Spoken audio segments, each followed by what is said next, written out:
My name is David Carson, and I have been working as a park ranger in Great Smoky Mountains National Park for over 12 years. Frankly, as much as I love my job, it can be really tough at times.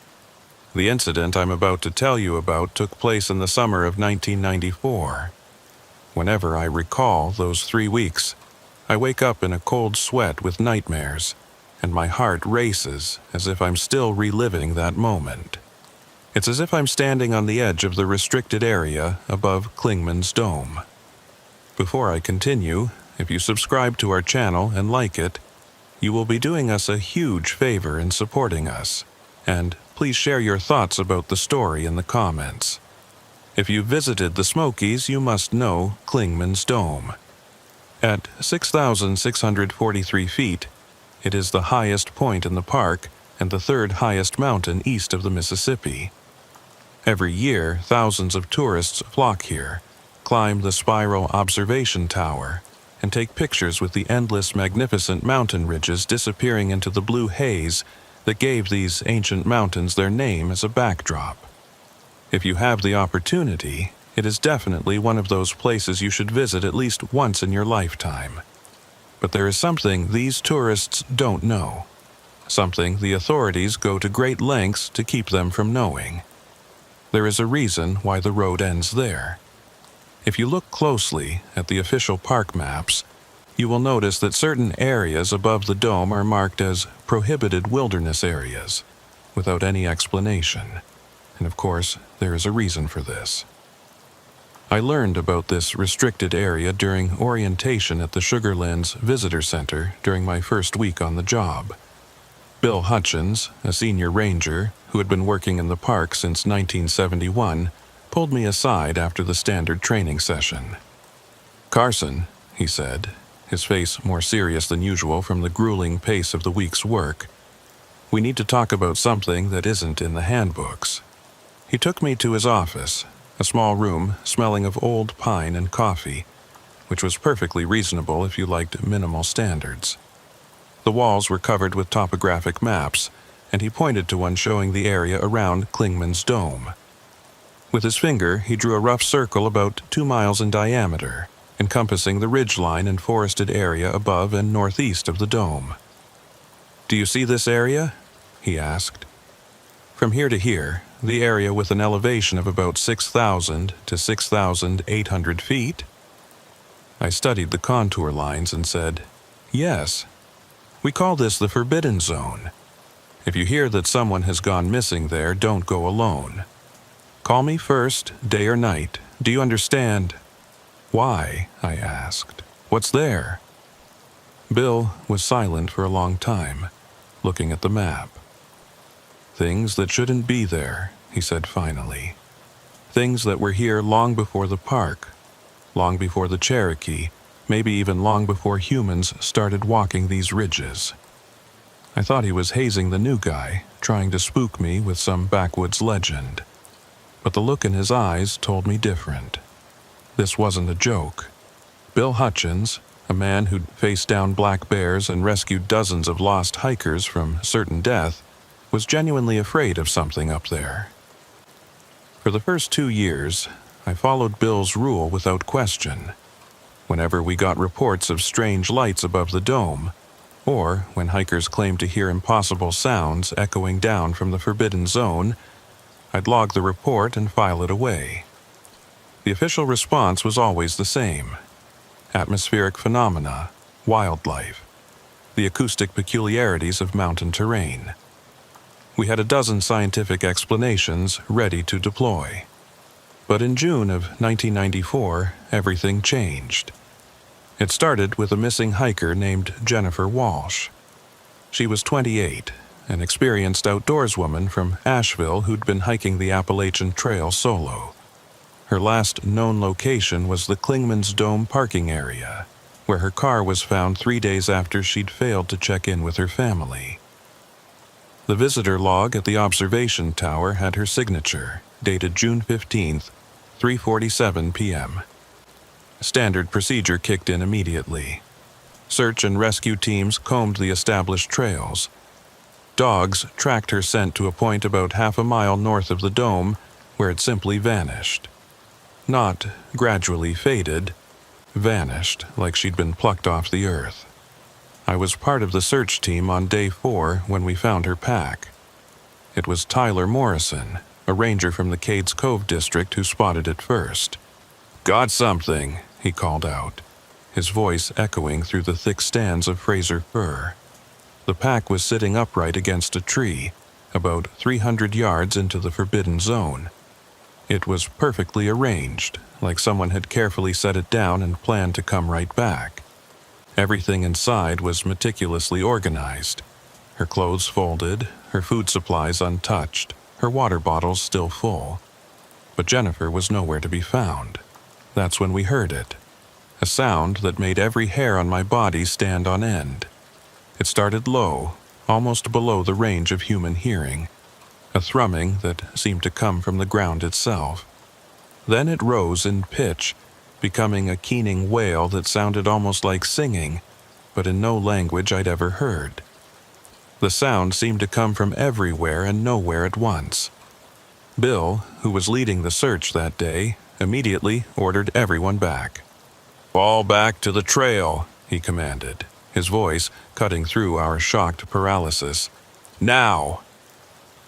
We retreated, but I couldn't help looking back.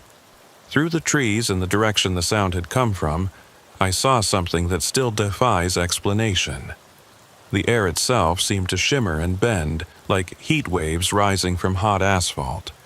But the temperature was barely 60 degrees. And in that shimmer, just for a moment, I could have sworn I saw structures. Tall, impossible spires that seemed to be made of something between glass and shadow.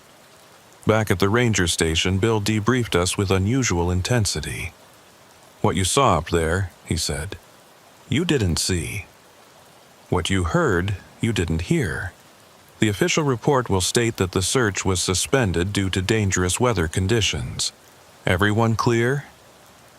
We all nodded, but I could see the questions in everyone's eyes.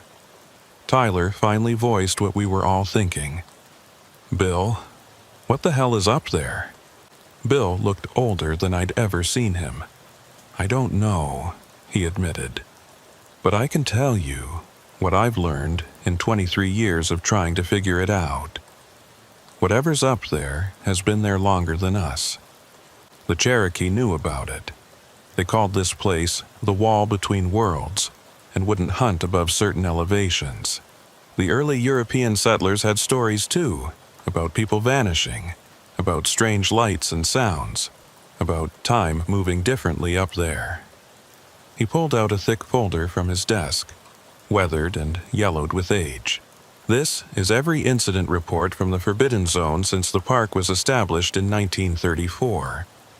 60 years of disappearances, sightings, and encounters that we've kept from the public." I spent that night reading through the folder, and what I found chilled me more than that otherworldly sound in the forest.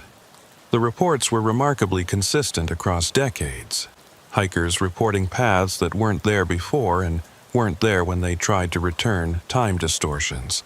People swearing they'd been gone for hours when only minutes had passed, or vice versa.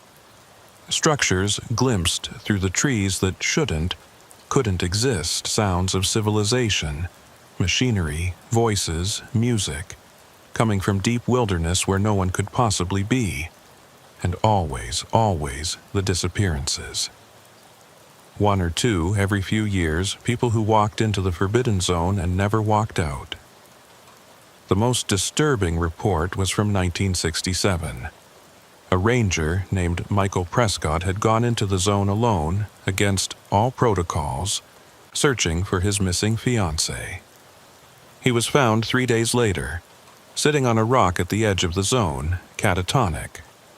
When he finally spoke, weeks later in a psychiatric hospital, he claimed he'd found a city up there.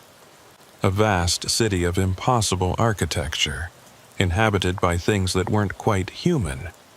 He said they'd offered to let him stay, to show him the true nature of the mountains, but he'd fled. His fiancée, he said, had chosen differently. She'd chosen to stay. Prescott never returned to work. Last anyone heard, He'd moved to Florida, as far from mountains as he could get. As I closed the folder that night, I made a decision that would prove to be either the bravest or stupidest of my life. I was going to find Jennifer Walsh, and if that meant entering the Forbidden Zone alone, so be it. The next morning, before dawn, I geared up. I told myself I was just going to scout the perimeter, maybe venture a few 100 yards in. I packed extra batteries for my flashlight and radio, though something told me technology might not work properly up there. I brought my service weapon, though I suspected it would be useless against whatever I might encounter. Most importantly, I brought a GPS unit and a traditional compass, and I marked my starting point with bright orange surveyor's tape. The forest was different inside the zone. I noticed it immediately. The usual morning birdsong was absent, replaced by an oppressive silence that seemed to swallow sound. The trees, those ancient Fraser firs that had survived ice ages and countless storms, grew in patterns that hurt to look at directly, their branches forming geometric arrangements that seemed almost deliberate. I'd been hiking for maybe an hour, carefully marking my path with tape every 50 feet, when I found the first sign of Jennifer. It was a hair tie, the distinctive purple one I'd seen in the missing person report, caught on a branch at eye level. But the branch was on a tree that I could have sworn wasn't there when I'd looked in that direction moments before. That's when I heard her voice. "Help me, please, someone help me." It was coming from deeper in the zone, maybe 200 yards ahead. Every instinct screamed at me to turn back, but the voice sounded so desperate, so human in this inhuman place. I followed the voice, moving carefully through the increasingly bizarre forest. The trees were wrong now in ways I couldn't quite define. Too symmetrical, too perfect, like someone's idea of what trees should look like rather than what they actually were. The ground beneath my feet felt solid enough, but when I looked down, I sometimes caught glimpses of depth beneath the forest floor, as if I were walking on glass over an infinite drop. The voice led me to a clearing that shouldn't have existed. The trees formed a perfect circle, and in the center was Jennifer Walsh. She was sitting on the ground, rocking back and forth, her arms wrapped around her knees. Her clothes were torn, her hair matted with dirt and leaves, but she was alive. "Jennifer!" I called out, starting toward her. She looked up at me, and the relief in her eyes was quickly replaced by terror. "No!" she screamed. "Don't come any closer. It's a trap. They make me call out, make me bring people here." I stopped, my hand instinctively moving to my weapon. Who? Who makes you?" "The ones who built this place," she said, tears streaming down her face. "The ones who've been here since before the mountains were mountains. They need us, need our reality, I think, to anchor themselves here. Every person they take makes them more solid, more real in our world." That's when I saw them, emerging from between the trees like shadows gaining substance. They were tall, impossibly thin, with features that seemed to shift and change when I wasn't looking directly at them. Their eyes, if you could call them eyes, were points of light that seemed to look through me rather than at me. One of them spoke, or rather, I heard its words in my mind without sound. "Another anchor." Good. The configuration requires 7 more before the alignment is complete. I understood then what Bill had been protecting us from all these years. These things, whatever they were trying to cross over fully into our world, and they were using missing hikers as some kind of dimensional anchors, holding open a door that should have remained closed. "Run!" Jennifer screamed. "Run and don't look back. Tell them to seal the zone. Tell them—" Her words were cut off as one of the entities touched her shoulder and she froze mid-sentence, her face locked in an expression of horror. I ran like I'd never run before, crashing through the underbrush, following my orange tape markers when I could find them, relying on pure instinct when I couldn't. Behind me, I could hear them following, not footsteps exactly, but a sound like reality itself was being torn and reformed with each movement they made. My radio crackled to life, impossible, since I was well out of range of any tower. Bill's voice came through, distorted but recognizable. "Carson, if you can hear this, follow the sound of my voice. We've got the entire team at the zone boundary. Just keep moving toward us." I didn't question how he knew where I was or what was happening. I just ran toward his voice, transmitted through static and interference. The forest around me was changing, reality becoming more fluid. Trees moved like liquid, the ground rippled like water, and through it all, those things pursued me. I burst out of the forbidden zone like a swimmer breaking the surface, gasping for air. Bill and 5 other rangers were there, weapons drawn, forming a line between me and the zone. "Did you find her?" Bill asked, not taking his eyes off the tree line. "She's alive," I gasped out. "But they have her." "Bill, those things, they're trying to cross over. They're using people as anchors." He nodded grimly. "We know." "We've always known. Why do you think we keep people out? Then why don't we do something? Why don't we tell people?" "Tell them what?" Bill asked. "That there are interdimensional beings trying to invade our reality through a weak spot in the mountains? You think anyone would believe us? And if they did, you think the government wouldn't turn this place into Area 51 East? The only thing keeping those things contained is that they need willing anchors, people who enter the zone of their own free will. As long as we keep people out, they can't complete whatever ritual or process they're attempting." "But Jennifer is lost," Bill said flatly. "Just like the 63 others over the years. We can't save them. All we can do is prevent more from being taken." That night, I sat in my cabin trying to process what I'd experienced. I thought about Jennifer, trapped in that nightmare realm, being used as a living anchor point for beings that shouldn't exist in our world. I thought about all the missing hikers over the years, all the families who never got closure. And I thought about what Bill had said, that they needed willing anchors. The next morning, I went to Bill with a plan. It was insane, probably suicidal, but I couldn't leave Jennifer and the others to their fate. "What if we could break their hold?" I asked. "What if we could disrupt whatever process they're using?" Bill looked at me like I'd lost my mind. "Carson, you don't understand. People have tried. In 1978, a team of rangers went in with explosives, thinking they could destroy whatever physical structures were up there. Only one came back, and he spent the rest of his life in a psychiatric facility. In 1985, someone tried using electromagnetic pulses, thinking it might disrupt their dimensional stability. The entire team vanished, and we found their equipment fused into the rocks like it had been there for millions of years. But what if... No, Bill said firmly. I know what you're thinking, and the answer is no. We maintain the perimeter, we keep people out, and we hope to God that's enough.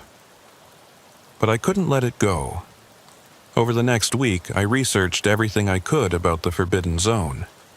I read through indigenous legends, geological surveys, and even fringe physics papers about dimensional rifts and parallel worlds. And slowly, a pattern emerged. The Cherokee legends were the most revealing. They spoke of the Nunehi, the people who live anywhere, spirit beings who existed between worlds.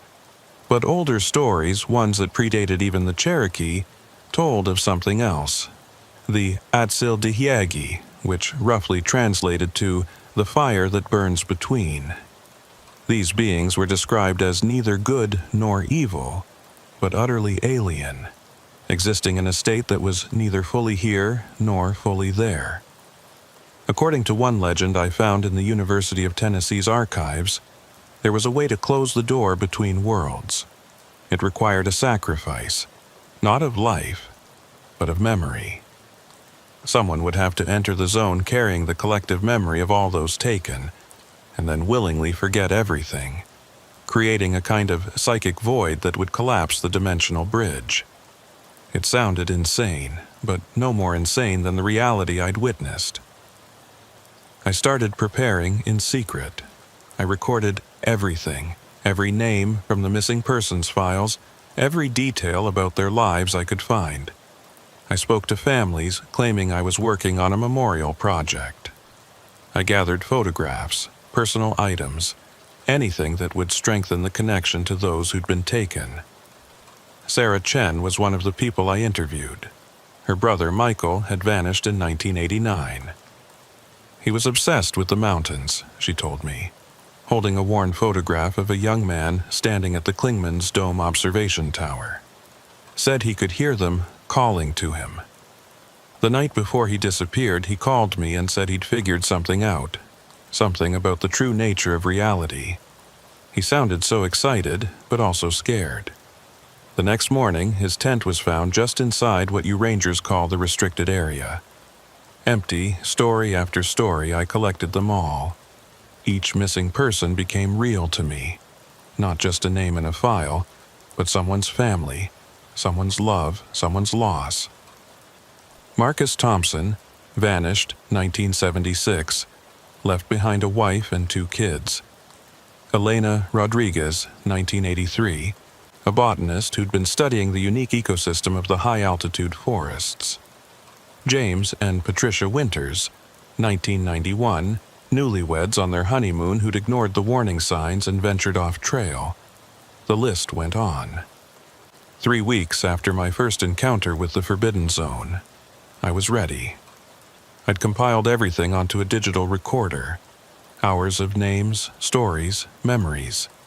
I'd also written it all down in a notebook, backing up the backup. The plan was simple in concept, if not execution. Enter the zone, find the entities, play the recordings to establish the connection to all the anchors, then use a combination of drugs I'd acquired to induce temporary amnesia. The drugs were the hardest part to obtain. Through a contact at the University of Tennessee Medical Center, I'd gotten hold of an experimental combination of benzodiazepines and other memory-affecting compounds. The cocktail wouldn't cause permanent damage, but it would create a temporary state of complete memory suppression. About 6 to 8 hours where I would retain no memories at all, old or new. I left a detailed letter for Bill, to be opened if I didn't return within 48 hours. I explained everything, the theory, the plan, and why I had to try. On July 2nd, 1994, at 3 a.m., I entered the Forbidden Zone for the second time. The forest was different at night. The wrongness I'd felt during my first visit was amplified tenfold. The trees seemed to pulse with a bioluminescent glow that shouldn't exist in these species.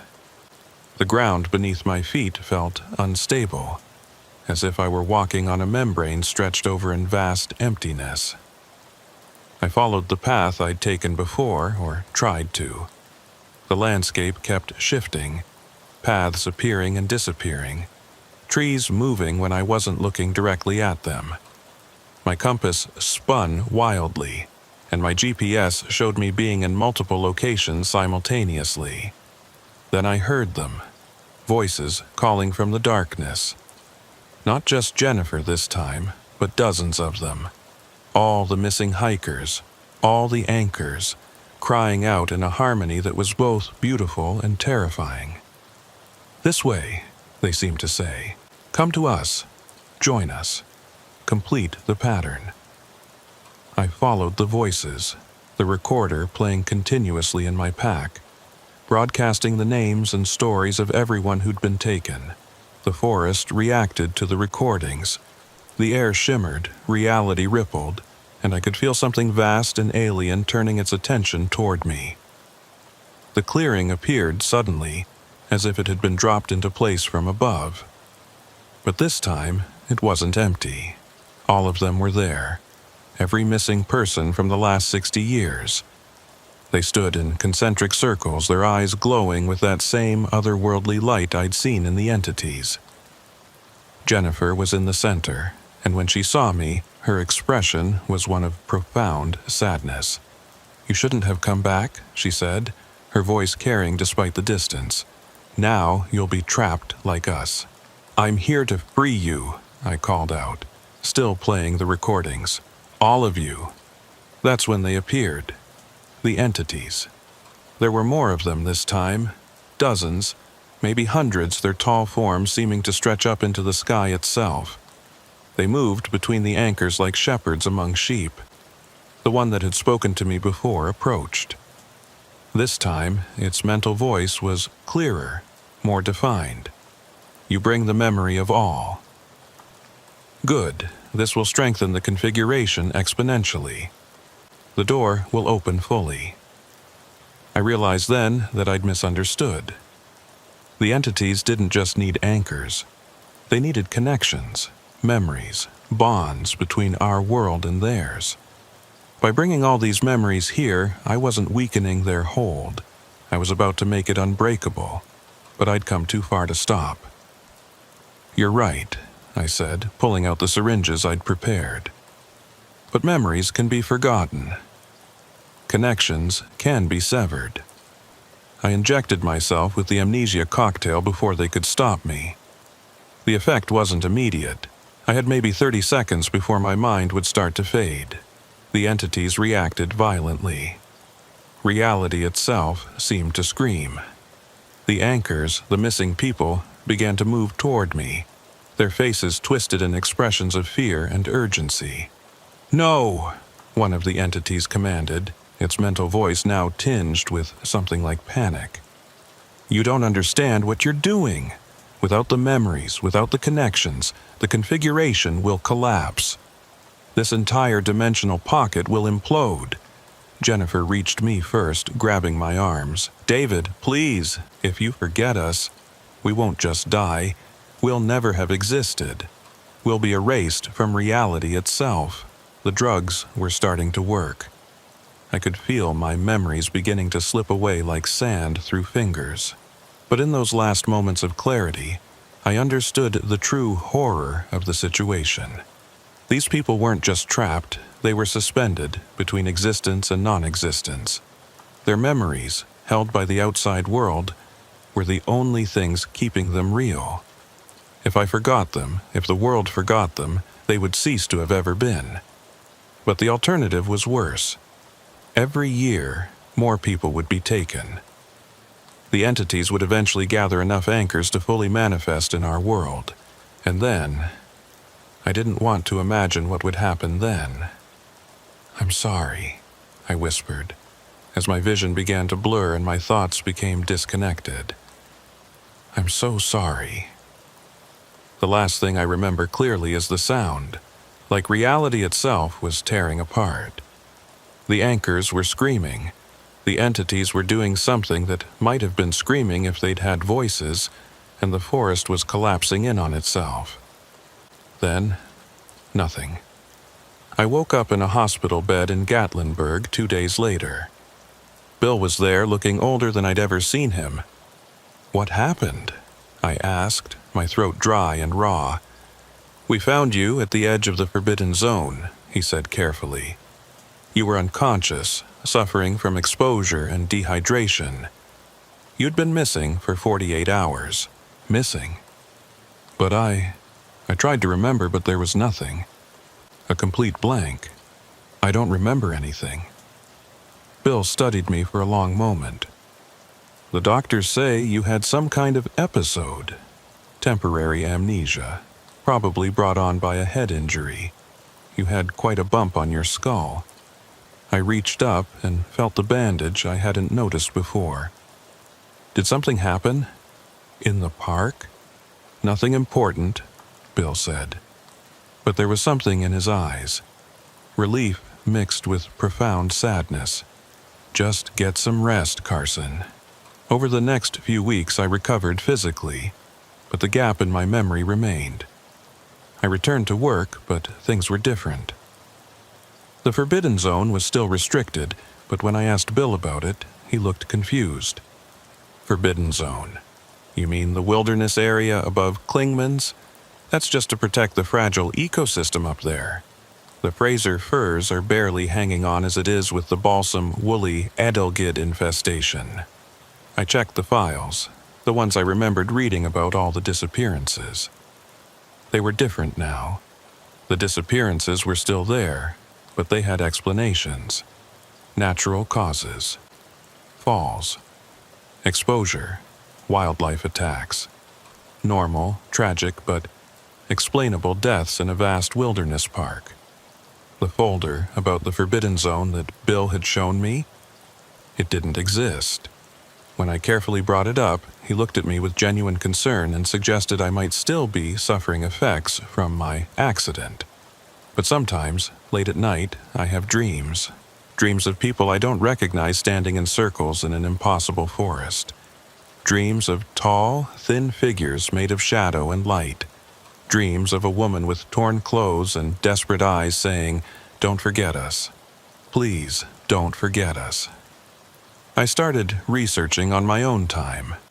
I found inconsistencies in the park records, missing person reports that didn't quite add up, gaps in the timeline, photographs in the archives where the background seemed wrong, like something had been edited out, not digitally, but from reality itself. There was one photograph that particularly haunted me. It was from the Klingman's Dome Observation Tower, dated June 15th, 1994. In the foreground, a family of tourists smiled at the camera, but in the background, where the mountains stretched into the distance, there was an odd distortion. If you looked at it just right, it almost looked like structures. Tall, impossible spires that seemed to be made of something between glass and shadow. I tried enhancing the photo, but every time I got close to making out details, the image would corrupt. Not the file. The physical photograph itself would blur, as if reality was protecting itself from scrutiny. I found other rangers who remembered things differently. Not many, and they were reluctant to talk. But there were whispers. Stories of a time when the mountains were different. When there was something up there that shouldn't have been. When people disappeared and never came back. Tyler Morrison, the ranger who'd been with me on that search and rescue mission I barely remembered, pulled me aside one day. "You did something," he said quietly. "I don't know what, and most days I can't even remember that there's something to remember. But sometimes, especially when I'm up near the dome, I get these flashes, images of things that couldn't exist, sounds that shouldn't be possible. And your face, Carson, always your face, like you were at the center of something important." I asked him to tell me more, but he shook his head. "I can't. It's like trying to hold water. The harder I grip, the faster it slips away. But whatever you did, I think you saved us from something. The mountains feel quieter now. Safer. Like a door that was opening got slammed shut. As the months passed, I noticed other changes. The tourism numbers for Klingman's Dome increased dramatically. Families hiked freely in areas that I could have sworn were once restricted. The trail maps showed paths I didn't remember existing. But the strangest thing was the missing person statistics. For 60 years, Great Smoky Mountains National Park had averaged 2 to 3 unexplained disappearances per year, always in the high elevation areas. But after July 1994, that number dropped to 0. Not fewer. 0. As if whatever had been taking people was gone, or had never been there at all. I tried to investigate the families of the missing hikers I remembered. The Chens, the Thompsons, all the others. Some I couldn't find at all. No records, no social media, nothing. Others existed but had different stories. Sarah Chen, who I clearly remembered interviewing about her missing brother, had no brother. When I carefully asked her about it, she looked at me strangely and said she'd always been an only child. "I've been researching since before you arrived. The Forbidden Zone isn't unique. There are similar places around the world. The Bermuda Triangle, the Devil's Sea off Japan, the Bridgewater Triangle in Massachusetts. They're all thin spots, places where our reality touches others. The entities you encountered aren't evil, just incompatible with our existence. They're trying to cross over not out of malice, but out of necessity. Their reality is dying, collapsing in on itself. The anchors, the missing people, were their way of creating stable points between worlds. Your amnesia gambit was brilliant but temporary. Memory isn't just in the mind. It's in the land, in the quantum fabric of reality itself. The mountains remember, even if we don't. There's only one permanent solution, and it's why I never tried it myself. Someone has to go through. Someone has to cross over completely and seal the door from the other side. It's a one-way trip. In my desk at the station, bottom drawer, false back, you'll find everything I've gathered over the years. Use it wisely. And Carson, if you do what I think you might have to do, know that you're the bravest damn ranger I ever worked with. Bill. I drove to the station that night using my keys to enter after hours.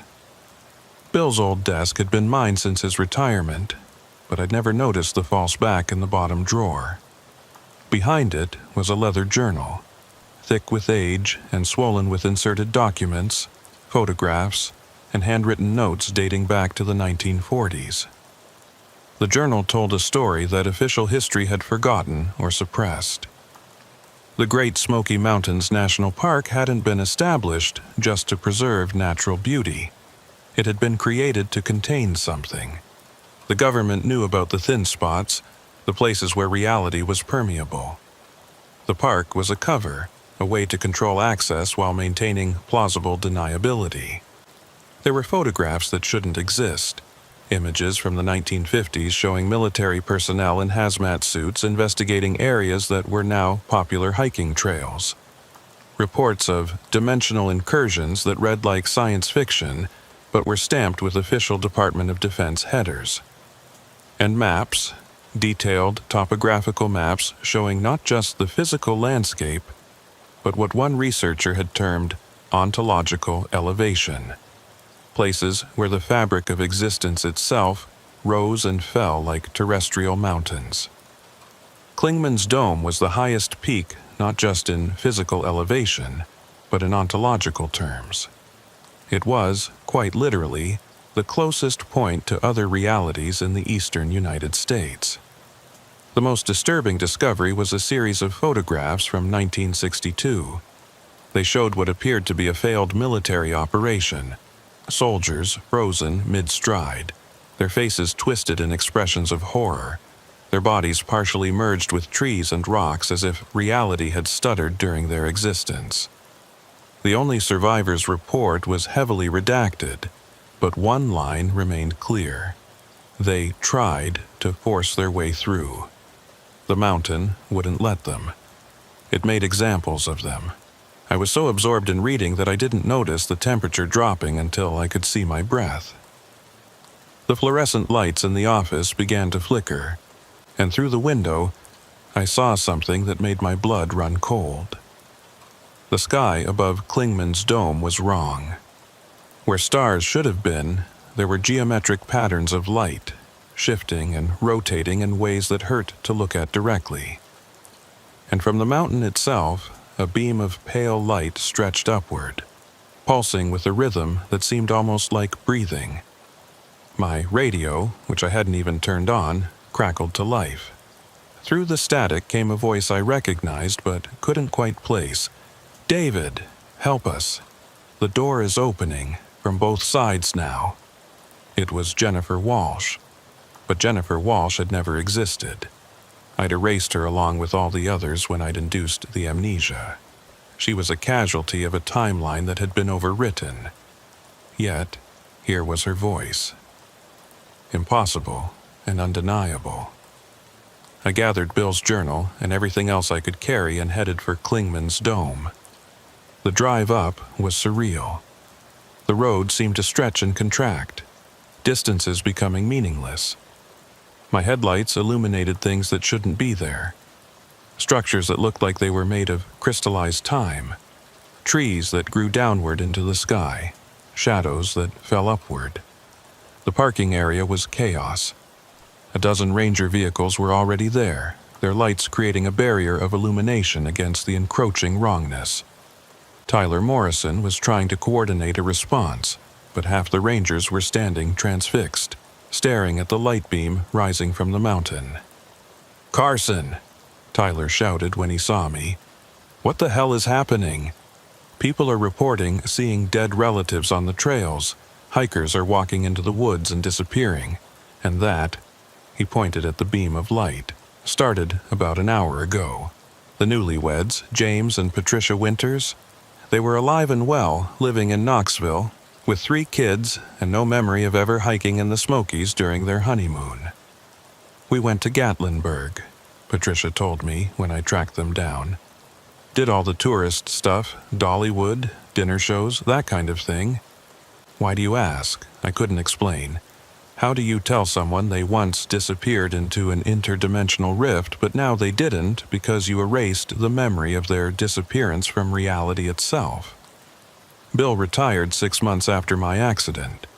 On his last day, he pulled me aside. "Whatever you don't remember," he said carefully, "maybe it's better that way. Some doors, once closed, should stay closed. Some questions shouldn't be asked. And some sacrifices—" He paused, looking up toward Klingman's dome, visible in the distance. "Some sacrifices change the world in ways we can't understand." He handed me an envelope. "Don't open this unless you really need to. Unless things start to go wrong again." I still have that envelope, unopened. It sits in my desk drawer, a constant reminder of the summer I lost and the people who may or may not have existed. Because here's the thing about reality. It's more fragile than we think. It's not solid and unchangeable. It's more like a story we're all telling together, and if enough people forget a part of that story, it's like it never happened. But sometimes, especially on foggy mornings when the mountains are shrouded in that blue haze they're famous for, I stand at the Klingman's Dome observation tower and look out over the ridges. And I swear I can see them. Faint outlines of structures that shouldn't exist. Shadows of people who were never there. Echoes of a reality that got erased. The Cherokee have a saying, "The mountains have eyes." They mean it metaphorically, usually, that the natural world is watching us, judging our actions. But I think maybe they knew something more. Maybe they knew that sometimes the mountains see things that we forget, that the land itself remembers what we cannot. I've been back to the area above Klingman's Dome many times since then. It's just a normal forest now, beautiful, wild, but normal. Hikers traverse it freely. Researchers study the Fraser firs without incident. Children play in clearings that I'm almost certain didn't exist before. But every once in a while, usually when I'm alone up there, I'll find something that doesn't quite fit. A tree growing in a perfect spiral, a rock formation that looks almost carved, a sound on the wind that might be singing in a language that was never human. And I wonder, did I save those people by forgetting them, or did I condemn them to something worse than death? Complete non-existence? Did I close a door that needed closing, or did I simply paint over it, leaving the danger still there, just hidden from view? The envelope from Bill sat in my drawer for 3 years before things started to go wrong again. It began subtly in the fall of 1997. Rangers started reporting equipment failures in the high elevation areas. Compasses spinning wildly, radios picking up transmissions that shouldn't exist, GPS units showing impossible coordinates. At first, we attributed it to solar flare activity, or some kind of magnetic anomaly. Then came the dreams. Every ranger who worked the Klingman's Dome area began having the same nightmare. standing in a forest that was both familiar and alien, watching shadows move between trees that grew in impossible patterns, and hearing voices calling from somewhere just out of sight. We'd wake up with the same phrase echoing in our minds: "The configuration is incomplete." I wasn't the only one who noticed. Dr. Rebecca Martinez, a psychologist the Park Service brought in to address what they termed elevation-induced stress disorders, pulled me aside after a group session. "David," she said, her usually professional demeanor cracking slightly, "I've been doing this for 15 years, and I've never seen anything like this. Collective dreams don't happen, not with this level of detail and consistency. What aren't you people telling me about this place?" I wanted to tell her everything, but what could I say? That I had memories of memories I'd lost, that reality itself might be thinner here than anywhere else in the world. Instead, I gave her the company line about altitude and isolation affecting the human psyche. But that night, I opened Bill's envelope. Inside was a single sheet of paper, covered in Bill's cramped handwriting. "Carson, if you're reading this, then it's starting again. What you did in '94 didn't destroy them, it only severed their connection temporarily. Think of it like cutting a plant at the stem while leaving the roots intact. Given enough time, it will grow back. It's a dimensional breach," I said, surprised by my own calmness. "Reality is becoming unstable." "How do you know that?" I held up Bill's journal. "Because this has happened before. And because I remember things that never happened." Before Tyler could respond, the ground shook. Not like an earthquake. More like reality itself was having a seizure. For a moment, I saw double, triple, multiple versions of everything overlapping. I saw Klingman's dome as it was, as it had been, and as it could be, all existing simultaneously. In one version, the observation tower was a twisted spire of organic metal reaching into a purple sky. In another, it didn't exist at all, replaced by a massive tree whose branches held glowing fruit. In yet another, it was a temple to something vast and incomprehensible, with architecture that folded in on itself infinitely. Then the moment passed, and we were back in our single, stable reality. But I knew it wouldn't last. "Evacuate everyone," I told Tyler. "Clear the entire area for at least 5 miles. Do it now." "On whose authority?" "On the authority of someone who knows what's coming," I said, already heading for the trail to the observation tower. "And Tyler?" "If I don't come back, burn Bill's journal. Don't read it, just burn it." The hike up to Klingman's dome usually takes about 30 minutes. That night it took both forever and no time at all. The trail kept shifting. Sometimes I was walking uphill, sometimes down, sometimes sideways along a vertical surface. The beam of light grew stronger as I approached, and I could hear it now, a harmony of impossible sounds that made my teeth ache and my eyes water. The observation tower, when I finally reached it, was the eye of the storm. Everything around it was chaos, reality fracturing and reforming constantly. But the tower itself remained stable, a concrete and steel anchor in a sea of dimensional turbulence.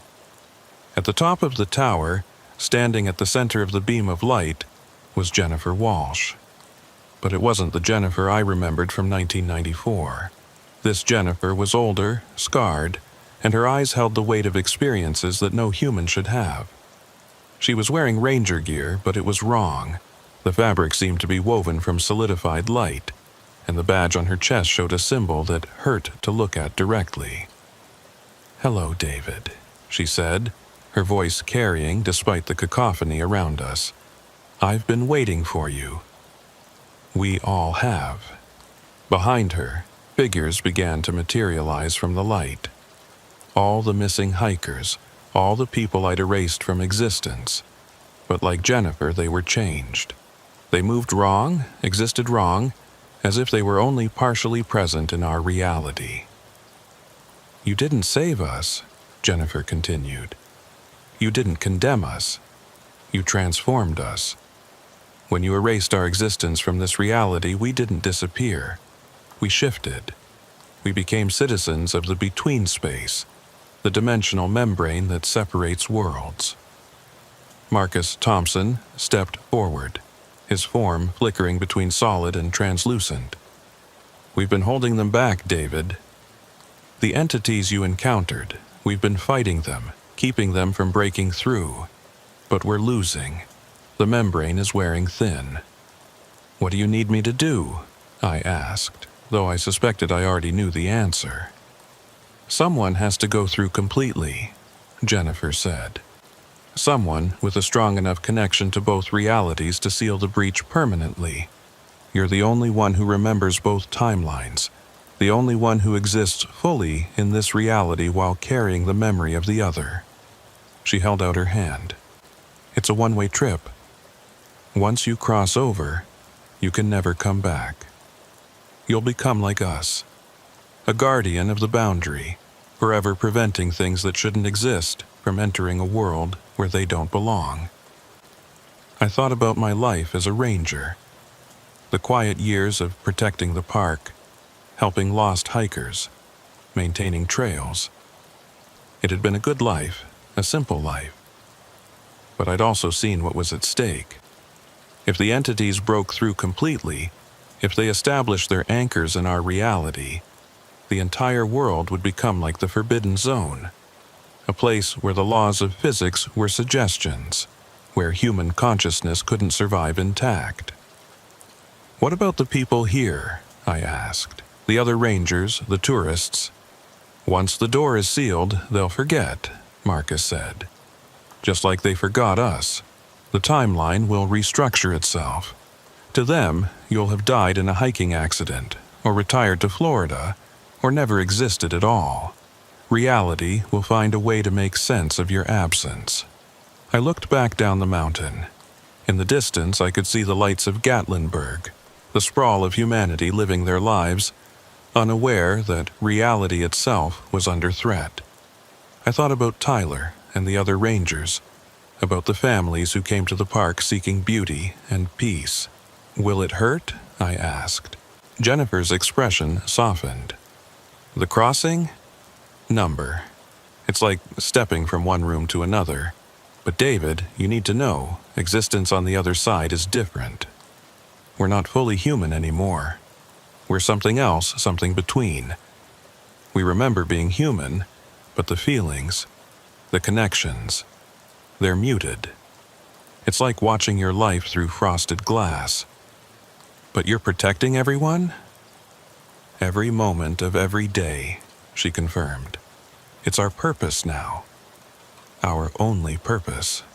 I made my decision. I stepped toward Jennifer, reaching for her outstretched hand. The moment our fingers touched, I felt the pull. Not violent, but inexorable, like gravity had suddenly shifted 90 degrees. The world began to fade, colors bleaching out, sounds becoming distant.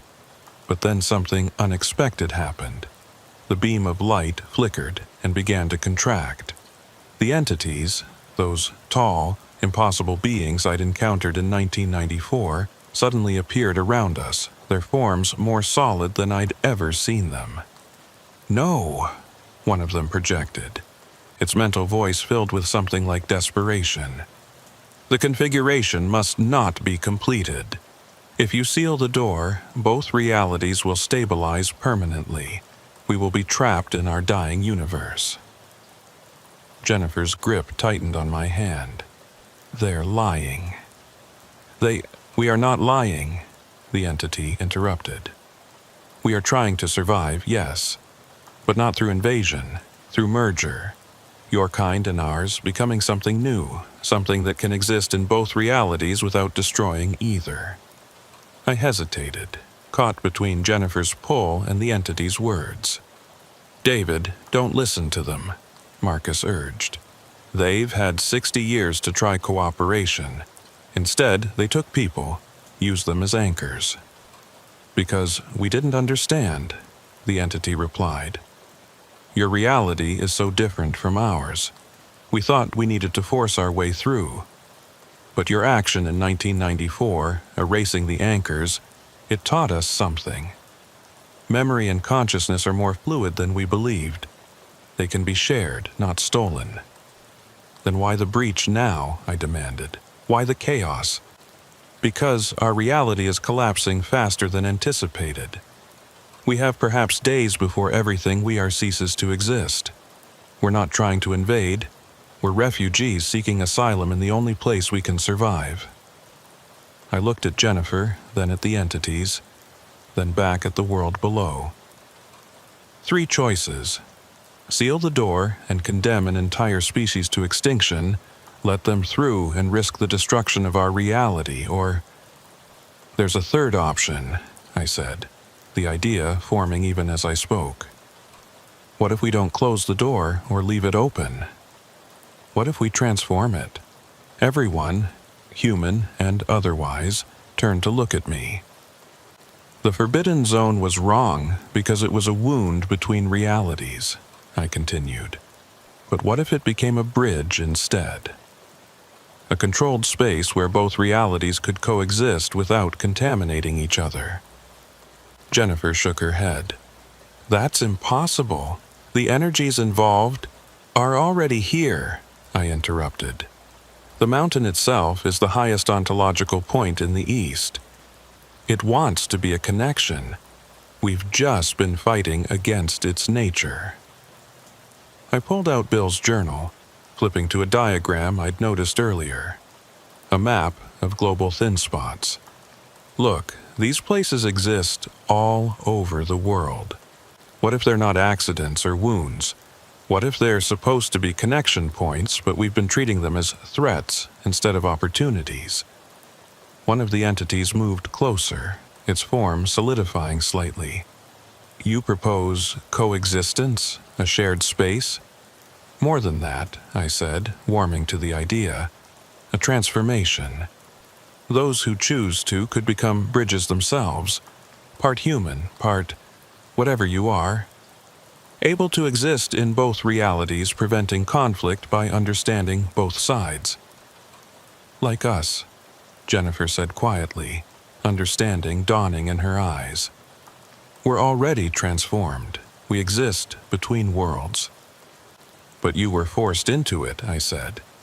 What if people could choose? What if, instead of random disappearances and terror, there was a conscious decision to become something more? The entity's form pulsed, and I sensed communication happening beyond my perception. The entities discussing among themselves at speeds beyond human comprehension. Finally, it spoke again. This would require trust. Your kind would need to accept that we exist, that we are not threats, but potential allies. Can your species handle such knowledge? I thought about humanity's history, our fear of the unknown, our tendency toward violence when confronted with difference. But I also thought about our capacity for wonder, our ability to adapt, our endless curiosity about the universe. Not all of them, I admitted. Not at first, but some will. And over time, as the bridge keepers prove that coexistence is possible, more will follow. And if they don't? Jennifer asked. If humanity rejects this, then we maintain the status quo, I said. The door stays controlled, limited. But at least we'll have tried something better than endless conflict or mutual annihilation. The decision to transform Klingman's dome into a bridge between worlds wasn't made that night. It took weeks of negotiation, carried out in dreams and visions, in moments when reality grew thin enough for communication to pass between our world and theirs. I became the primary negotiator, existing in a strange state between fully human and something else. Each time I entered the zone around Klingman's dome, I could feel myself changing slightly, becoming more attuned to the frequencies of both realities. My eyes began to see colors that didn't have names. My ears picked up harmonics that shouldn't exist in our physics. The Park Service, surprisingly, was easier to convince than I'd expected. It turned out that the higher echelons of government had always known about the thin spots.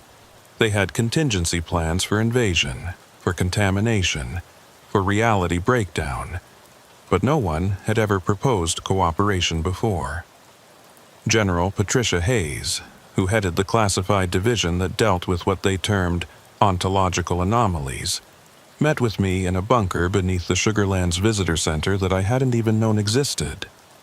"You're proposing we intentionally allow interdimensional beings to establish a foothold in our reality," she said, her tone carefully neutral.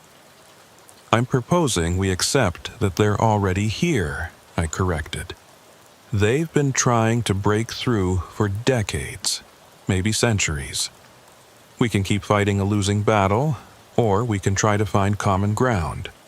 And these bridge keepers you mention, humans who would volunteer to be transformed, you realize what you're asking people to give up." I thought about Jennifer and the others, existing in their strange half-state between worlds. I do, but I also know that throughout history there have always been those willing to sacrifice their normal lives for something greater. Explorers, astronauts, researchers who spend years in isolation. This is just the next frontier. General Hayes studied me for a long moment. "You've already started changing, haven't you? You're becoming one of them." I looked at my hands. They looked normal enough, but sometimes, in the right light, I could see through them to the quantum foam beneath. "Yes, but I'm still human enough to advocate for humanity." The first public acknowledgement came 6 months later, though it was carefully managed. The Park Service announced a new research area around Klingman's Dome, where atmospheric anomalies were being studied. They recruited volunteers from various fields: physicists, biologists, philosophers, even artists, people who could approach the unknown from different angles. Dr. Sarah Kim was one of the first volunteers. A quantum physicist from MIT, she had theorized about parallel universes her entire career. When she learned that her theories were not just real but accessible, she jumped at the chance to study them firsthand. "The mathematics are beautiful," she told me after her first exposure to the zone. "Our reality and theirs, they're not separate. They're harmonics of the same fundamental frequency, like two notes that create a chord when played together." The transformation process was gradual for the volunteers. Each exposure to the zone changed them slightly, their consciousness expanding to encompass both realities. Some couldn't handle it. The human mind wasn't designed to process multiple dimensional states simultaneously, but those who could adapt became something remarkable. Marcus Thompson, who had been one of the original missing hikers transformed during my amnesia event, became a guide for the new bridge keepers. "It's like learning to see with new eyes," he explained to a group of volunteers. "At first, everything is overwhelming, but gradually you learn to filter, to focus, to exist in both states without losing yourself." The entities, for their part, kept their bargain. They no longer tried to force their way through or take unwilling anchors. Instead, they shared their knowledge, their perspective on reality that was so fundamentally different from ours, that it revolutionized our understanding of physics, consciousness, and existence itself. One entity, which had taken to calling itself Echo for our benefit, became something like an ambassador. It couldn't fully manifest in our reality without causing distortions, but it could project a form that humans could interact with. A shifting, translucent figure that looked like it was made of crystallized light. "Your species fears change," Echo told me during one of our regular meetings at the Boundary. "But change is the nature of existence. We learned this when our reality began to collapse. We tried to resist, to maintain what was, and nearly destroyed ourselves. Only by accepting transformation could we survive. And now you're helping us transform," I noted. "Mutual benefit," Echo replied. Your reality gives us stability, a foundation to rebuild upon. Our perspective gives you access to dimensions of existence you couldn't imagine. Together, we become more than either could be alone. The real test came when the first hybrid being was born. Not transformed, but actually born from parents who were both bridge keepers. The child, named Aurora by her parents, existed naturally in both realities. She didn't need to learn to see both worlds. She simply did. Watching her play was surreal. Sometimes she would reach for toys that existed in our reality, sometimes for ones that existed in theirs, treating both as equally real and accessible. She's what we're evolving toward, Dr. Kim observed, watching Aurora stack blocks that phased between dimensions. Not human, not entity, but something new. Public reaction when the truth finally became too obvious to hide was mixed. There were protests, of course. Religious groups declared it the end times. Scientists argued about the implications. Philosophers debated what it meant to be human if humanity was no longer a fixed state. But there were also those who embraced it. Artists came to the zone to experience colors and sounds that didn't exist in baseline reality. Musicians composed symphonies that could only be fully heard by bridge keepers. Writers tried to capture in words experiences that transcended language. The transformation of Klingman's dome became a model for other thin spots around the world. The Bermuda Triangle became a research station where the laws of physics could be bent and studied. The Devil's Sea off Japan became a cultural exchange point, where human and entity art merged into something unprecedented. Not everyone chose to transform. Most of humanity continued their lives unchanged, aware of, but not directly interacting with the new reality. But the option was there, for those who wanted it. To become more than human, to experience existence from a fundamentally different perspective. I made my full transition 3 years after that night on Klingman's dome. The process was gentler than I'd expected, less like dying and more like waking up from a dream of limitation. I could still interact with baseline humans, but it required effort, like focusing on one conversation in a crowded room while aware of all the others. Jennifer was there to guide me through the final transformation. She had become something like a leader among the bridge keepers, helping others navigate their new existence. The hardest part, she told me as I adjusted to my new perception, is letting go of the illusion of separation. We think of ourselves as individuals, distinct and isolated. But from this perspective, you can see how we're all connected. Not just humans to humans, but everything to everything. The entities aren't invaders or others. They're just a different expression of the same universal consciousness. Do you miss it? I asked, being purely human. She considered this. I miss the simplicity sometimes, the ability to believe that what you see is all there is. But would you go back to seeing in black and white after experiencing color? Would you choose deafness after hearing music? The forbidden zone above Klingman's dome no longer exists, not because it's been destroyed, but because it's been transformed into something else. It's now called the Convergence, a place where realities meet and merge, where humans and entities work together to explore the infinite possibilities of existence. Tour groups visit regularly, though they're kept to the safer, more stable areas. Children on school field trips press their faces against the observation windows, watching bridge keepers phase between dimensions, seeing the impossible architecture of the entity structures that exist parallel to our own. Some of those children will grow up to become bridge keepers themselves.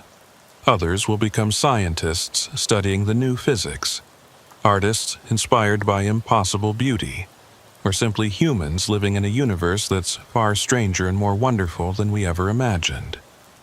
The entity's reality did collapse, as they'd predicted, but instead of dying, they integrated into ours, adding their dimension to our own like a new color to the spectrum. Reality became richer, more complex, but also more stable. The two universes supporting each other like the pillars of a bridge. There are still dangers. There are still those, human and entity alike, who oppose the merger, who want to return to separation or achieve domination. The bridge keepers serve as peacekeepers as much as explorers, maintaining the balance between worlds. Sometimes I return to the observation tower, now rebuilt with materials that exist in both realities simultaneously. I stand there, watching the sun set over mountains that exist in multiple dimensions at once, seeing the tourists below and the entity structures above, the human city of Gatlinburg and the crystalline entity settlements occupying the same space in different phases. Tyler Morrison visits sometimes. He never made the full transformation, choosing to remain primarily human, but he's supportive of what we've become. "You saved us all, you know," he told me once. Not by closing the door or opening it, but by changing what a door could be. "I didn't do it alone," I replied. "It took all of us, human and entity, transformed and baseline, choosing to trust rather than fear." "Still," he said, looking out at the transformed landscape, "it started with you. With your willingness to forget everything to save others, and then to remember enough to save everyone." The envelope Bill left me still exists, though its contents have been added to the public record now. His journal has become a historical document, studied by those trying to understand how we got here. Bill himself, I learned, had suspected something like this might be possible. His final entry, which I hadn't noticed before, simply said, "Perhaps the answer isn't to guard the door, but to change what's on both sides of it."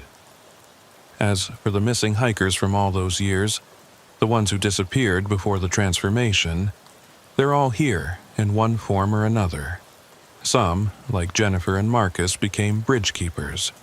Others chose to return to baseline humanity, their time in the between space becoming like a half-remembered dream. A few went further, joining completely with the entities, becoming pure consciousness unbound by physical form. We gave them all the choice. That's what makes us different from what came before.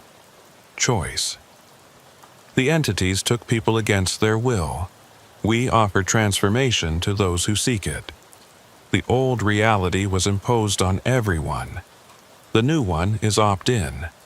There are other thin spots being discovered all the time. Each one is unique, leading to different realities with different entities, different laws of physics, different ways of existing. Humanity, or what humanity is becoming, stands at the threshold of infinite exploration. But it all started here in the Great Smoky Mountains, at a place that was once forbidden and is now a gateway. Where fear once kept us apart, curiosity now brings us together. Where there was once a wound between worlds, there is now a bridge. I still dream sometimes of that night in 1994 when I first entered the Forbidden Zone. I remember the terror, the confusion, the desperate choice to forget everything to save everyone. But now, from my expanded perspective, I can see that it was all necessary. Every step, every choice, every sacrifice led us to this moment of transformation. The mountains still have their secrets. There are depths to the merger that we're only beginning to explore. Implications we're only starting to understand. But for the first time in human history, we're not exploring alone. We have partners, guides, fellow travelers who see reality from angles we never imagined. Some people ask me if I regret my transformation, if I miss being fully human. The question always surprises me because from my current perspective, I haven't lost my humanity. I've expanded it. I'm still David Carson, former park ranger, protector of these mountains. I still care about the safety of hikers, the preservation of nature, the wonder of discovery.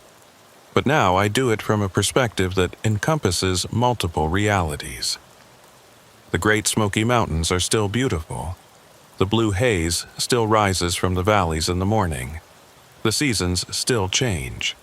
The tourists still come to experience the majesty of nature. But now they come for something more as well. To witness the place where humanity took its next evolutionary step, where we chose connection over isolation, understanding over fear. The forbidden zone is gone, but in its place is something far more valuable. A reminder that the unknown doesn't have to be feared, that the other doesn't have to be enemy, and that sometimes the best way to protect what we love is not to build walls, but to build bridges. As I stand here now, existing in multiple dimensions simultaneously, watching the sun set in our reality while observing the geometric light patterns of the entity realm, I know that our journey has just begun. There are infinite realities to explore, infinite ways of existing to understand, infinite possibilities for what we might become.